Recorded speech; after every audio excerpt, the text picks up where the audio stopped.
तर पहलगाममध्ये झालेल्या दहशतवादी हल्ल्यानंतर महाराष्ट्रातील अनेक पर्यटक जम्मू काश्मीरमध्येच अडकलेत। राजा राणी ट्रॅव्हल्सचे मुंबईतील 1000 पर्यटक श्रीनगरमध्ये अडकलेले आहेत। राजा राणी ट्रॅव्हल्सचे चेअरमन अभिजित पाटील सरकारच्या संपर्कात असून पर्यटक सुखरूप असल्याची माहिती त्यांनी दिली आहे। पुण्यातील जगदाळे कुटुंबातील काही नातेवाईक देखील काश्मीरमध्ये अडकले। संतोष जगदाळे यांना गोळी लागल्याची माहिती मिळते। तर राजा राणी ट्रॅव्हल्सचे 1000 पर्यटक श्रीनगरमध्ये सुखरूप असल्याची माहिती मिळते। राजा राणी ट्रॅव्हल्सचे चेअरमन अभिजित पाटील सरकारच्या संपर्कात आहेत। जळगावमधील 16 महिला काश्मीरमध्ये फिरण्यासाठी गेल्याची माहिती मिळते। तर जम्मू काश्मीरमध्ये झालेल्या हल्ल्याच्या ठिकाणी जळगावमधील महिला देखील होत्या। सर्व महिला सुरक्षित असल्याची माहिती समोर आली आहे।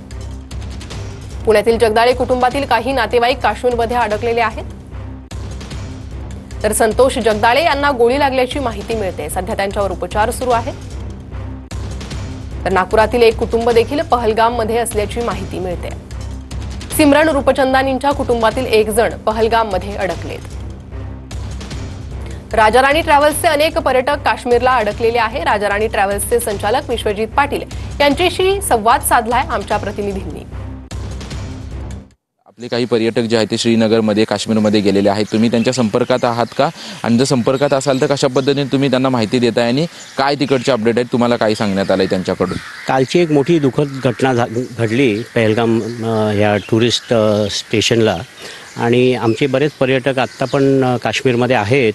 काही लोक श्रीनगरहून आज पहलगामकडे त्यांचं जायचं प्रोग्राम होता, पण ह्याच्यात आम्हीच त्या लोकांना संपर्कात आहोत आणि त्यांना आम्ही सांगितलं आहे की थोडं आज VIP मूवमेंट सकाळी असल्यामुळे, कारण अमित शाह वगैरे आणि जम्मू काश्मीरचे CM उमर अब्दुल्लाजी पण पोचले आहेत श्रीनगरला आणि ते आता रवाना झाले आहेत पहलगामसाठी।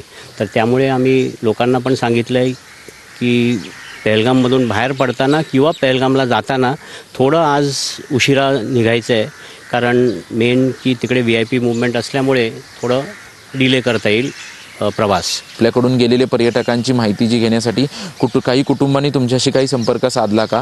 आणि साधला असेल तर मग कशा पद्धतीने संपर्क साधला त्याबद्दल काय सांगा? नाही, काल बऱ्याच पर्यटकांनी आम्हाला त्यांच्या नातेवाईकांनी फोन वगैरे केले आमच्या नंबर्सवर की आमचे नातेवाईकांचं कॉन्टॅक्ट होत नाही आहे, पण आम्ही त्यांना एकच सूचना दिली की सगळे टुरिस्ट हे जे हादसेमध्ये जे मेले आहेत किंवा काही इंजर्ड झाले आहेत त्याच्या व्यतिरिक्त बाकी सगळे टुरिस्ट आपापल्या हॉटेलला सुरक्षित आहेत, तर तशी काळजी करण्याची काही गरज नाही आहे। कॅमेरामन अजय मोहितेसह निवृत्ती बाबर, TV9 मराठी, मुंबई।